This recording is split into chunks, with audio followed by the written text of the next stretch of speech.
मार्गदर्शिका दीपिकाजी आगरे मॅडम आणि संजनाजी पोयरे मॅडम आलेले आहेत. आता हे कसं तर गुहागर यांच्या नावातच गुहा आहे. 9000 वर्षापूर्वी गुहा सापडल्या गुहागर तालुक्यात, म्हणून त्या तालुक्याचं नाव गुहागर आहे. म्हणून आपण सगळे कोण आहोत? आदिमानव आहोत. आणि सगळ्यात महत्वाची गोष्ट, इथल्या ज्या स्त्रिया आहेत ना, त्यांनी मातृसत्ताक संस्कृती कशी आली तर आपण थोडं रिलेट करू. गुहागर तालुक्यामध्ये 9000 वर्षापूर्वी गुहा सापडल्या. तर ही जी मातृसत्ताक संस्कृती आहे, तर सगळ्यात पहिल्यांदा गुहागर तालुक्यातल्या सगळ्या स्त्रियांनी ना आपली पाठ थोपटून घ्या. थोपटा शाबासकी स्वतःला. का सांगू? कारण की पूर्वी माणूस गुहेमध्ये राहत होता. आदिमानव गुहेमध्ये राहत असताना तिथे बेसिन डस्टबिन असं काही नव्हतं. आपण जे खायचो ते तिथेच टाकायचो मातीमध्ये. आणि त्यावेळेचं अन्न काय होतं आदिमानवाचं? कंदमुळं, फळं. मग त्या ज्या बिया होत्या ना त्या तिथेच टाकायच्या. आणि पुरुष मंडळी शिकारीला जायची, स्त्रिया गुहेमध्ये असायच्या. आणि त्या स्त्रियांनी निरीक्षण केलं की आम्ही जे काही खाल्लं होतं, कंदमुळं, फळं, त्याच्या ज्या बिया होत्या ना त्या तिथे टाकल्या जमिनीमध्ये. आणि त्याला मोड आले, त्याचं रोग झालं, त्याचं झाड झालं.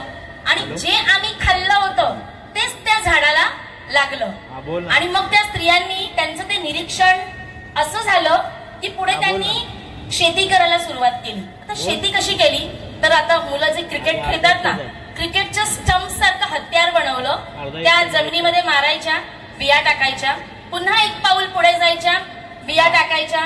अशा प्रकारे स्त्रियांनी शेतीचा शोध लावला. आणि म्हणून आज समाजामध्ये म्हण काय आहे की स्त्री ही शोधाची जननी आहे. म्हणून मी म्हटलं तुम्ही पाठ ठोपटून घ्या स्वतःची. ठोपता पुन्हा एकदा.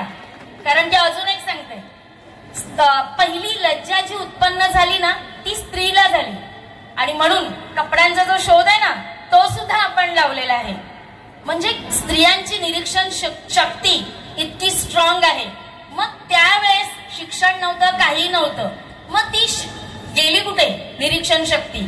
पण त्याच्या अगोदर गुहागर तालुक्याचा थोडासा इतिहास सांगेन की गुहागर तालुक्यामध्ये जसं बाबासाहेबांनी सांगितलं, मॅडमनी सांगितलं की बाबासाहेबांचे आपल्यावर फार उपकार आहेत स्त्रियांवरती.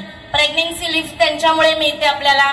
शिवाय जगातील पहिला भारत देश आहे की जिथे महिलेला मतदानाचा अधिकार मिळाला, तोही डॉक्टर बाबासाहेब आंबेडकरांमुळे.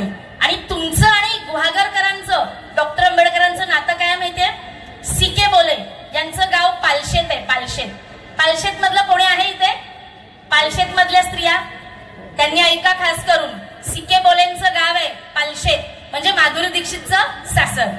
तर सिके बोले हे डॉक्टर बाबासाहेब आंबेडकरांचे सहकारी होते. आणि डॉक्टर बाबासाहेब आंबेडकर 16 मे 1938 साली चिखली गावामध्ये आले होते. आणि ते कशासाठी? खोतीच्या कामासाठी.